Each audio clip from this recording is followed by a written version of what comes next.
어느 한 부자가 죽었습니다. 다 죽죠. 이제 죽어서 이분이 천국에 가게 됩니다. 이제 한 천사가 이분이 살 집을 안내해 줍니다. 그래서 안내를 받아서 가는데 가는 길에 보니까 길 좌우에 있는 집들이요, 너무너무 아름다운 거예요. 너무너무 좋아요. 그래서 이제 이 안내를 받고 있는 이 부자가 좀 기대감이 들었습니다. 아, 내가 사는 집도 이렇게 비슷하겠지, 좋겠지. 그런 마음을 가지고서 이제 천사를 따라가는데요. 근데 거의 다 다다랐습니다. 집 앞에 이르렀습니다. 천사가 여기가 바로 당신이 살 집입니다. 이렇게 집을 보여줬는데 그만 이 부자가 그 집을 보고는 깜짝 놀랐습니다. 이 집이요, 너무너무 초라한 거예요. 아주 아름다울 줄 알았는데 기대가 완전히 다 무너져 버렸습니다. 그래가지고 막 항의하듯이, 아니 이 좋은 집들은 다 제쳐두고 이 초라한 집이 왜 내 집입니까? 자, 이렇게 천사에게 좀 항의하듯이 이유를 물었습니다. 그랬더니 그 천사가 하는 말이, 여기 집들은 이 땅에서 보내준 물질로 지은 것입니다. 그렇게 이야기를 하는 거예요. 당신이 보내준 물질로 이 집을 지었습니다. 그래서 이 집이 당신 집입니다. 그 얘기죠. 그러니까 어떤 거예요? 천국으로 보내준 물질이 많지 않았다라는 것입니다. 그러니까 집이 초라할 수밖에 없었다라는 거죠. 우리에게 많은 것을 이야기해 주는 예화인데, 근데 이게 그냥 단지 예화일까요? 그냥 그럴 수도 있겠다, 단지 이런 예화일까요? 절대 아닙니다. 분명하게 성경에 우리에게 말씀해 주시고 있는 성경의 말씀입니다. 오늘 본문에 고넬료를 보면 알 수가 있습니다. 고넬료가 구제를 열심히 했습니다. 곧 이렇게 천국에 올려 보내진 물질처럼 열심히 구제를 했어요. 그랬더니 이것이 4절에 보게 되면 하나님께 기억하신 바 됩니다. 기억하신 바가 돼서 다 받아 누리는 복의 주인공이 되어집니다. 바로 분명하게 고넬료를 통해 우리에게 주시는 말씀이에요. 단지 예화가 아니라 우리에게 명확하게 주시는 말씀입니다. 우리가 이 땅 가운데서 행하는 것이요, 하나님께 기억된 바 되어지는 행함이 우리의 모습이 될 수 있길 간절히 원합니다. 그래서 그것이 다 하나님 앞에 상달되어서 그것이 우리에게 다 행한 대로 갚아주시는 하나님의 은혜, 바로 그 복이 우리에게 임할 수 있길 간절히 원합니다. 오늘 본문에서 그럼 무엇을 행해야 하나님께 상달되는가? 우리가 행할 것들에 관하여 말씀 중에 오늘 본문에서는 기도와 구제를 말씀합니다. 4절에 내 기도와 구제가 하나님 앞에 상달되어 라고 말씀을 하죠. 고넬료가 이방인 최초의 어떤 기독교 개종자가 되었는데요, 이러한 복을 받을 수 있었던 이유가 바로 그의 행함이었는데, 그의 행함 중에서 기도와 구제를 말씀합니다. 여기에서 특별히 기도는 우리가 다 하고 있는 부분인데요, 이 구제에 대해서 오늘 우리가 말씀에 초점을 맞추고자 합니다. 구제를 행할 때에 이것은 하나님께서 기억하신 바 되어서 복으로 우리에게 갚아주신다라는 것입니다. 이 구제에 관한 하나님의 말씀에 우리의 귀를 기울일 수 있길 간절히 원합니다. 이건 하나님의 말씀이에요. 하나님께 상달되어지는 것, 하나님께 다가가서 하나님께서 갚아주시는 그 은혜가 바로 이 구제 가운데 있게 된다는 거예요. 그래서 이러한 은혜가 우리에게 넘칠 수 있기를 간절히 원할 때에 오늘 우리에게 주시는 하나님의 말씀, 우리가 하나하나 잘 사는 모습, 우리의 모습이 될 수 있기를 간절히 원합니다. 자, 먼저 구제를 행하는 삶을 위해서 우리에게 행하라고 주시는 말씀은 구제에 대한 속임수를 물리치라라는 것입니다. 구제에 대한 속임수가 뭐냐? 구제하면 내게 있는 것이 그만큼 없어진다라는 이러한 생각인데요, 이게 속임수다라는 것입니다. 절대 없어지지 않습니다. 없어진다라는 생각, 이건 속임수다라는 것 우리가 정확하게 우리의 심령에 기억할 수 있길 간절히 원합니다. 하나님이 분명히 갚으십니다. 오늘 고넬료를 통하여서도 알 수 있고요. 하나님의 약속된 말씀을 통해 우리에게 알 수 있습니다. 우리가 보통 이렇게 내게 빵이 있어요. 이제 이걸 먹으려고 하는데, 끼니 때 가서 먹으려고 하는데 내 옆에 배고파하는 사람이 있습니다. 그런데 먹을 게 없어요. 자, 그런 사람이 있으면 이렇게 반을 잘라서 나눠 먹잖아요. 다 그렇게 하시죠? 예, 그렇게 하는 것이 바로 구제의 모습인데, 자, 이렇게 잘라서 나눴습니다. 그러면 빵이 한 덩어리 그대로인가요? 아니면 반인가요? 반이죠. 이제 내 것이 반밖에 안 된다라는 그 생각이 바로 우리들이 일반적으로 하는 생각인데, 이게 속임수다라는 것입니다. 당장에는 그렇게 반으로 보이지만 반드시 하나님께서 갚으신다라는 거예요. 하나님의 갚으심은 분명한 약속입니다. 말씀의 약속입니다. 우리가 이 하나님의 말씀의 약속을 믿는 거잖아요. 하나님은 그리고 틀림없이 약속을 행하시는 분이시지요. 우리는 하나님의 갚으심을 이 시간 믿고 우리 속임수를 잘 물리칠 수 있길 간절히 원합니다. 이 부분에 대해서 성경에서 말씀하고 있습니다. 잠언 28장 27절에 가난한 자를 구제하는 자는 궁핍하지 아니하려니와 라고 말씀합니다. 궁핍하지 않게 된다는 거예요. 궁핍하게 될 것, 그것에 대한 생각은 우리가 말씀으로 물리칠 수 있길 간절히 원합니다. 절대 궁핍하지 않게 해주시는 하나님, 그 하나님이 우리가 믿어야 될 모습인 것입니다. 또 잠언 11장 24절에 흩어 구제하여도 더욱 부하게 되는 일이 있나니 과도히 아껴도 가난하게 될 뿐이니라 라고 말씀합니다. 흩어 구제하는데 부하게 돼요. 과도하게 아끼는데 가난해요. 이러한 일들이 이 세상 가운데 일어난다라는 것입니다. 자, 우리가 막 아낀다고 해서요, 아낀다고 해서 우리가 부하게 되는 것이 아니라 열심히 아끼는데도 가난하게 될 수 있다는 것입니다. 흩어 구제하는데 내 것이 없어진다. 그래서 그 방해를 받고 있는데, 그러나 그 방해를 물리치며 흩어 구제하면 부하게 된다는 거예요. 이건 바로 새는 구멍을 막아주시는 하나님, 그 하나님의 은혜가 있기 때문이다라는 것이죠. 많이 걷어들여도 다 새나가면 아무리 아껴도 쌓일 수가 없는 거지요. 새나가지 않도록 하나님께서 막아주시고 보호해 주심으로 인하여서 쌓이게 되어지는 거예요. 바로 흩어 나누면 나눌수록 하나님께서 더 보호해 주시고 더 쌓이게 해주시는 은혜가 반드시 있게 된다는 것입니다. 아멘이십니까? 이러한 은혜가 우리가 다 경험되어질 수 있길 간절히 원합니다. 경험되어지려면 살아야 됩니다.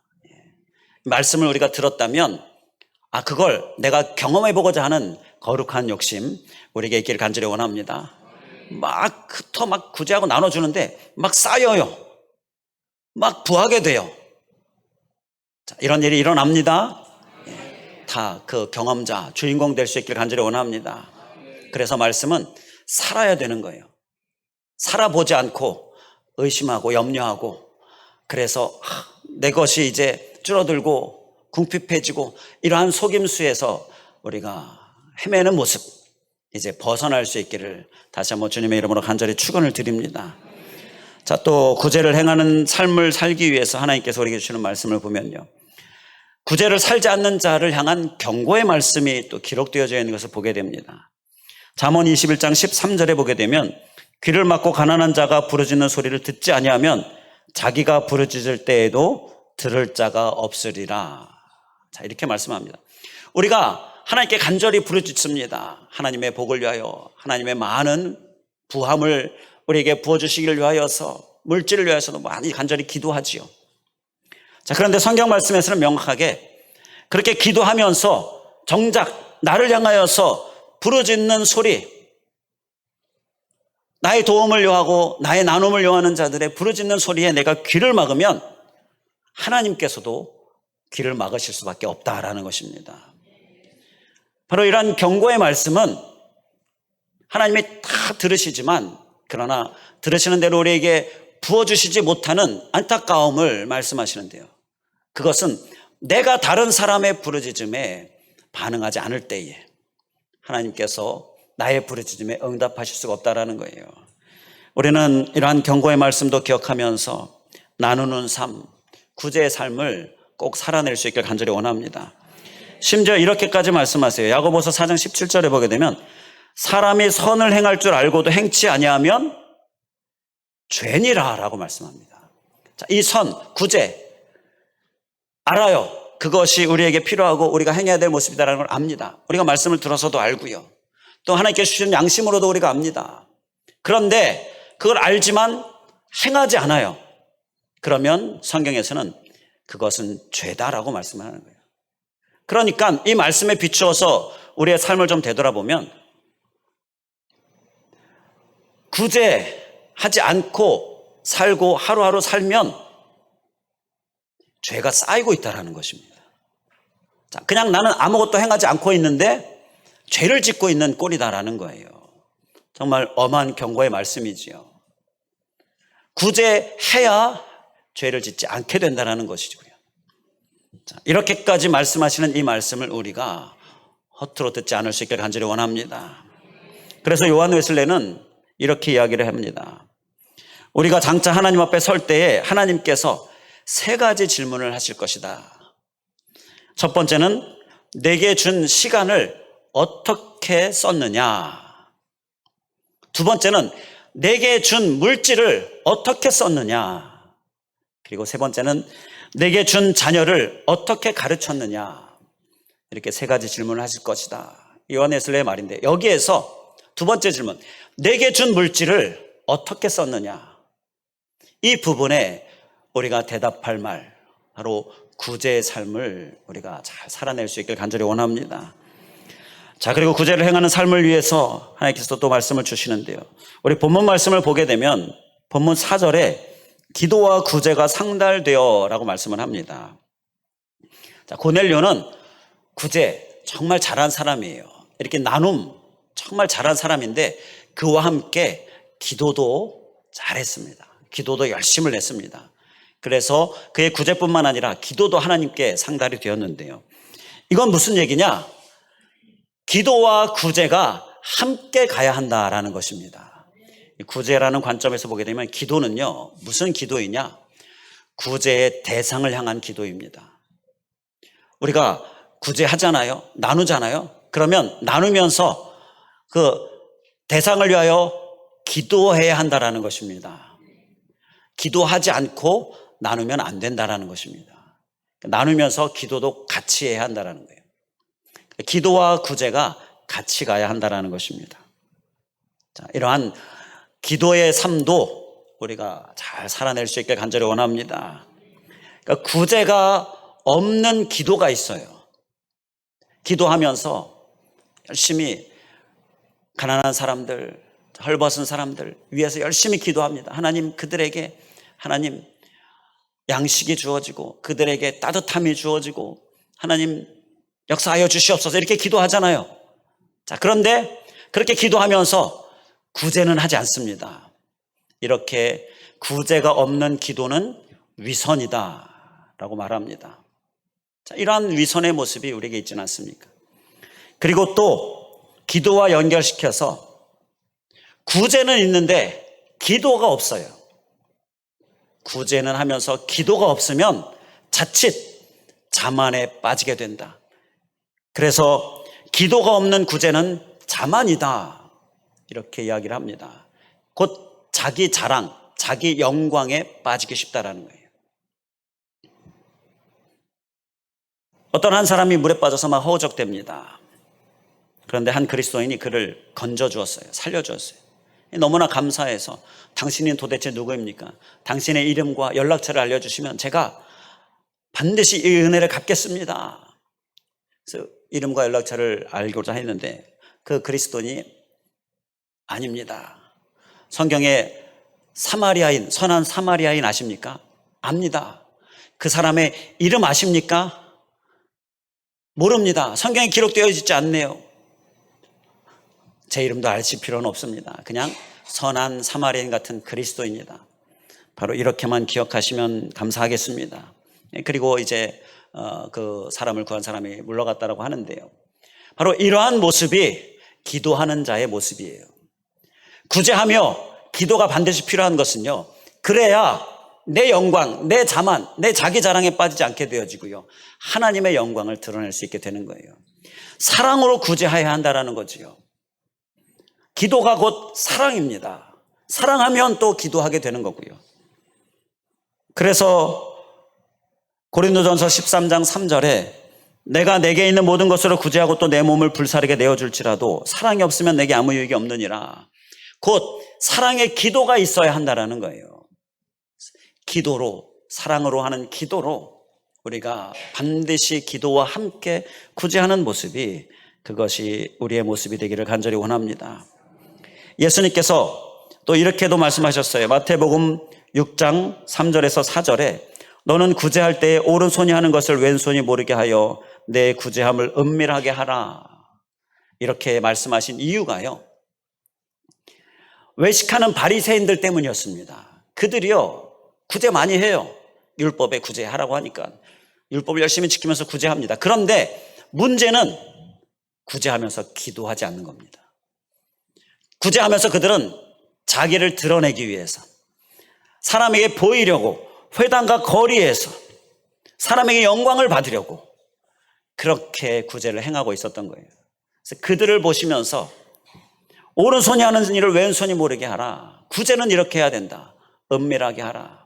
바로 이렇게 말씀하시는 거예요. 곧 구제, 기도가 없는 모습을 책망하고 계시는 거예요. 그걸 지적하고 계시는 건데요.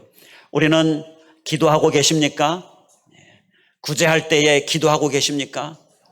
반드시 기도함으로 같이 함께 구제를 행하는 모습, 우리의 모습이 될 수 있길 간절히 원합니다. 우리 기독교가 구제 사업을 많이 합니다. 많이 해요. 그런데 통계를 보면 그렇게 많이 하는 것으로 나오지 않습니다. 타 종교에 비해서도 그렇게 많이 하는 것으로 나오지 않아요. 그런데 많이 하지 않아서 그런가? 그렇진 않고요. 바로 오른손이 하는 일을 왼손이 모르게 하라는 이러한 말씀으로 기도하며 구제하는 모습인 줄 믿습니다. 그렇게 기도하며 구제하는 모습이요, 합치면 정말 많은 구제 사역들이 있게 되어지는데요. 우리의 구제, 이러한 구제를 하나님께서 다 받으셔서 다 우리에게 갚으시는 그런 하나님의 복이 있습니다. 이렇게 하나님의 영광을 위하여서 우리가 기도하며 구제하고 이러한 삶을 또 잘 살아낼 수 있길 간절히 원합니다. 자, 그리고 구제를 행하는 삶을 위해서 우리에게 주시는 말씀을 또 한 가지 보면요, 전도서 11장 1절에서 2절에 너는 내 떡을 무리에 던져라. 여러 날 후에 도로 찾으리라. 7에게나 8에게 나누어 줄지어다. 이런 말씀이 있는데요, 여기서 7에게나 8에게 나눠줄지어다, 이 말씀을 현대어 성경은 내 재물을 되도록 많은 사람들에게 나누어 주어라. 바로 이렇게 재물을 나누어 주는 나눔을 말씀하고 있어요. 바로 이런 구제의 삶을 향한 말씀인데, 여기서 구제할 때에 구제를 떡을 무리에 던져라. 전도서 11장 1절에 이렇게 표현을 합니다. 구제는 이렇게 떡을 무리에 던지는 것과 같은 것입니다. 떡을 무리에 던지면 그 떡이 어디로 가죠?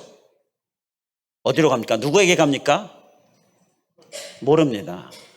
물이 흘러가는 대로, 물의 흐름을 따라서 바람에 어떤 이런 영향받고 다양한 영향으로 인하여서 어디론가 가지, 어디로 가는지는 몰라요. 그리고 그냥 그렇게 흘러가 버리지 그것이 다시 내게로 오지는 않습니다. 바로 구제는 이렇게 던지듯이 흘러가게 하는 것이 바로 구제다라는 것입니다. 우리가 이 말씀을 또 잘 기억할 수 있게 원합니다. 그래야 온전한 구제가 되어지고요, 하나님의 상급이 있게 되어지는 것입니다. 구제가 흘러가게 한다라는 것은요, 그냥 준다라는 것입니다. 그냥 베풀고 그냥 나눈다라는 것입니다. 도로 받을 것 생각하지 않는다라는 거예요. 돌아올 것 바라지 않는다라는 것입니다. 이것이 구제를 향한 온전한 마음인 거예요. 물론 반드시 돌아옵니다. 어떻게 돌아옵니까? 하나님께서 우리에게 갚아주십니다. 반드시 갚아주십니다. 우리가 이 믿음을 가지고서 던지는 거예요. 던지듯이 그렇게 흘려보내는 것입니다. 돌아올 것 생각하면 우리가 그만큼 인색하게 되어지고요. 돌아오지 않으면 하지 않게 되고요. 사람을 보면 방해를 받게 되어집니다. 사람이 줄 것을 생각하지 않는 것이 구제를 위하여 우리가 꼭 소유해야 될 모습인 거예요. 오히려 사람에게서 받으면 누구에게 받지 못하는 거예요? 하나님께 받지 못하는 거지요. 하나님께 받는 게 좋습니까? 사람에게 받는 게 좋습니까? 하나님께 받는 게 좋습니다. 사람에게 받는 것, 당장에는 그것이 좋아 보일지 모르지만요, 하나님이 주시는 것에 비하면 비교도 안 되는 거죠. 하나님께서 주시는 것이 내게 정말 귀하고 내게 정말 중요하고, 그렇기 때문에 나는 하나님께 받겠다. 하나님께 받겠다. 이러한 마음으로 흘려보내는 구제, 우리가 잘 살아낼 수 있길 간절히 원합니다. 이 부분에 대해 예수님께서 이런 비유의 말씀을 하셨습니다. 마태복음 25장 35절 36절에 내가 줄일 때에 너희가 먹을 것을 주었고 목마를 때에 마시게 하였고 나그네 되었을 때에 영접하였고 헐벗었을 때에 옷을 입혔고 병들었을 때에 돌보았고 옥에 갇혔을 때에 와서 보았느니라. 내가 줄일 때, 예수님께서 내가 줄일 때 너희가 먹을 걸 줬다. 내가 목마를 때 마시게 했다. 내가 나그네 됐을 때 영접했다. 헐벗을 때 옷을 입혔다. 병들었을 때 돌봐줬다. 이러한 말씀들을 하고 계시는데요.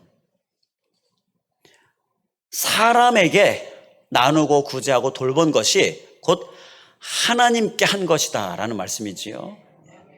우리가 사람에게 나누고 구제하면요, 그건 곧 하나님께 구제한 것과 같다라는 것입니다. 사람도 이렇게 갚으려고 하는 마음이 있는데 하나님은 반드시 갚으시는 분이시지요. 그래서 하나님은 우리가 사람에게 행하는 것들 다 기억하시고 우리에게 갚아주시는 분이십니다. 이러한 하나님, 갚아주시는 하나님을 우리가 사모해서 던지듯이 흘려보내는 구제에 우리가 살아내야 될 줄 믿습니다. 끝으로 톨스토이의 단편소설 사랑이 있는 곳에 신이 있다라는 내용의 줄거리를 잠시 말씀을 드리겠습니다. 한 구두수선공이 누가복음의 향유를 부은 여인 일화를 읽다가 만약에 예수님께서 내게 오신다면 나도 예수님을 이렇게 대접해드려야 되겠다. 향유를 붓듯이 예수님을 이렇게 정말 최선의 대접을 해드려야 되겠다. 이러한 마음을 먹었어요. 그런데 그런 마음을 먹고 기도하는데 그때 한 음성이 들립니다. 내일 내가 내게 가겠다. 주님의 음성이 들리는 거예요. 그러니까 길을 내다보고 있어라. 그러면 나를 만나게 될 것이다. 자, 이렇게 음성이 들렸습니다. 그래서 이제 그 음성을 듣고 감사하며 하룻밤을 자고 아침에 일어나서 예수님 맞을 준비를 했어요. 음식 준비하고 여러 가지 준비를 다 했겠죠. 자, 그리고 이제 길을 내다보고 있습니다. 구두수선 일을 하면서 길을 내다보고 있는데 한참을 내다보고 있는데 한 청소부, 나이 많으신 청소부가 눈을 치우고 있는데 이 겨울이라 추운 날이에요. 그래서 너무 추워하는 거예요. 그래서 마음이 감동이 있어서 그분을 따뜻한 실내로 초청했습니다. 그리고는 따뜻한 차를 대접했어요. 그리고 이 추위를 좀 녹이도록 그렇게 대접해 드렸어요. 그리고 또 한참 있다가 길을 내다보고 있는데 한 아기를 아는 젊은 엄마가 너무 얇은 옷을 입고 추운데 아기도 춥고 아기도 엄마한테 춥고 너무 추워하는 것을 보게 돼요. 그래서 가만히 있을 수가 없어서 그를 또 실내로 안으로 들여서 초청해서 식사를 대접했습니다. 너무 배고파하는 것 같아서 식사를 대접했습니다. 예수님 만나면, 예수님 오시면 대접하려고 한 그 식사와 차 이런 것들을 그런 사람들 위해 대접을 한 거예요. 그리고 이제 기다리는데 해가 넘어가고 저녁이 되는데도 예수님은 오시지 않는 겁니다. 그래서 이제 저녁이 돼서 잠자리에 눕기 전에 기도하는데 그 낮에 만났던 사람들이 나타난 거예요. 그러면서 바로 나다. 이렇게 이야기하는 거예요. 그때 이 구두수선공이 깨닫습니다. 아, 그들이 예수님이었구나. 아, 그들을 내가 대접한 건 예수님 대접한 거구나. 이 예수님의 비유의 말씀을 깨달으면서 하나님께 감사하게 되는데요. 우리가 흘려보내는 구제는 바로 이런 것입니다. 우리가 열심히 구제하고 나누는 삶이 흘려보내는 마음으로 행할 때에 하나님께서 다 갚아주시고, 그때에 하나님께서 그것을 기억하고 우리에게 복의 주인공이 되어주시는 것입니다. 이러한 주님을 우리가 믿음으로 바라보면서 구제의 삶을 결단하고 살아내는 모습, 우리의 모습 될 수 있길 간절히 원합니다. 아울러서 우리 교회적으로 우리 구제에도 함께 참여하실 수가 있습니다. 우리 교회는 절개헌금의 반액을 이제 구제로 사용을 하고 있었습니다. 근데 코로나 때도 중단되었는데 이제 다시 시작하자, 그렇게 지난 사무총회 때 공포를 하기도 했지요. 추수 때가 되면 맥추감사나 추수감사나 이제 곧 있게 될 텐데, 추수의 이 덕을 보고 혜택을 보는 사람들이 많이 있습니다. 그러나 추수, 열매의 혜택을 보지 못하는, 힘들어하는 많은 사람들이 있어요. 그들에게 우리 추수감사헌금이나 맥추감사헌금이 쓰여지도록 구제하는 겁니다.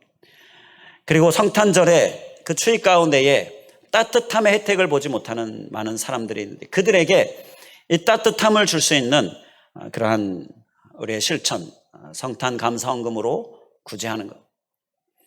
이제 반액이 아니라 전액으로 구제하면서 구제 사역을 교회가 행하고자 하는데요. 이 일에도 우리가 힘써 함께 하면서 우리가 구제 사역을 잘 사는 모습, 우리의 모습 되기를 주님의 이름으로 간절히 축원을 드립니다. 기도하겠습니다. 할렐루야. 감사하신 하나님, 우리들 가운데에 고넬료를 통하여서 그가 큰 복의 주인공이 되어지고 정말 최초의 이방인 개종자로서 큰 영광의 주인공이 되어지고, 바로 이것이 그의 기도와 구제가 하나님께 상달되어 기억하신 바 되었기 때문이다라는 하나님, 이 말씀을 우리가 기억하면서 하나님, 우리가 구제의 삶을 얼마나 잘 살고 있는가, 혹 외면하고 있지는 않는가, 이러한 우리의 모습을 살피게 해주시니 감사합니다.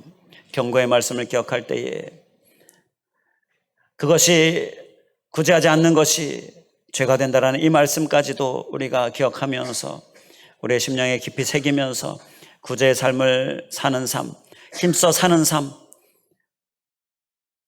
찾아가면서 구제를 사는 삶에 이르기까지 하나님, 이러한 삶이 우리에게 있게 하여 주시옵소서. 저는 그를 위하여서 이 구제는 하나님께서 반드시 기억하신다라는 하나님의 약속의 말씀을 우리가 심령에 깊이 새기면서 반드시 하나님께서 갚으심을 기억하면서 내게서 줄어들고 내게서 사라지고 그렇게 끝나는 것이 아니다라는 이러한 속임수를 우리가 다 극복하고 이기며 하나님의 갚으심을 받아 누리는 경험하는 우리들 되게 하여 주시옵소서. 새어나가는 구멍이 없도록 막아주시는 하나님, 또 갚으시고 풍성하게 하시고 흩어 구제하여도 오히려 부하게 되어지는 이러한 은혜를 주시는 하나님, 분명히 말씀으로 약속하신 하나님인데 그 하나님을 우리가 경험하고 싶은데, 경험하고 싶은 마음은 있으나 구제하지 않는 모습, 이러한 위선적인 모습 또한 우리가 철저히 경계하고 제함으로 실제로 살아내게 하여 주시고, 또 그 살아내는 우리들 가운데 하나님께서 반드시 갚아주시고 크게 해주시는 이 복의 은혜 다 주인공 되게 하여 주시옵소서. 특별히 기도가 반드시 함께 있어야 함을 우리가 기억하며 사랑으로 행하는 구제 되게 하여 주시고, 사랑은 곧 기도인데 우리가 기도하며 또 구제, 기도만 하는 것이 아니라 구제하고 구제만 하는 것이 아니라 기도하며 이러한 하나님의 말씀을 사는 우리의 나눔의 삶 되게 하여 주시옵소서. 또한 아버지 하나님, 던지는 것, 흘려보내는 것임을 기억하면서 사람에게서 받으려고 하는 마음 조금이라도 있지 않도록 철저히 경계하며 하나님을 바라보게 하여 주시고, 사람보다 하나님이 주시는 것, 그것이 더 귀하고 더 큰 것을 우리가 늘 생각하면서 하나님께 구하고 하나님께 바라며, 그래서 실망하지 않고, 그래서 돌아오는 것이 없어서 멈추지 않고 우리가 지속하며 더 힘써 행하며 구제의 삶을 온전히 살게 하여 주시옵소서. 간절히 간구하오며 예수 그리스도의 이름으로 기도하옵나이다. 아멘.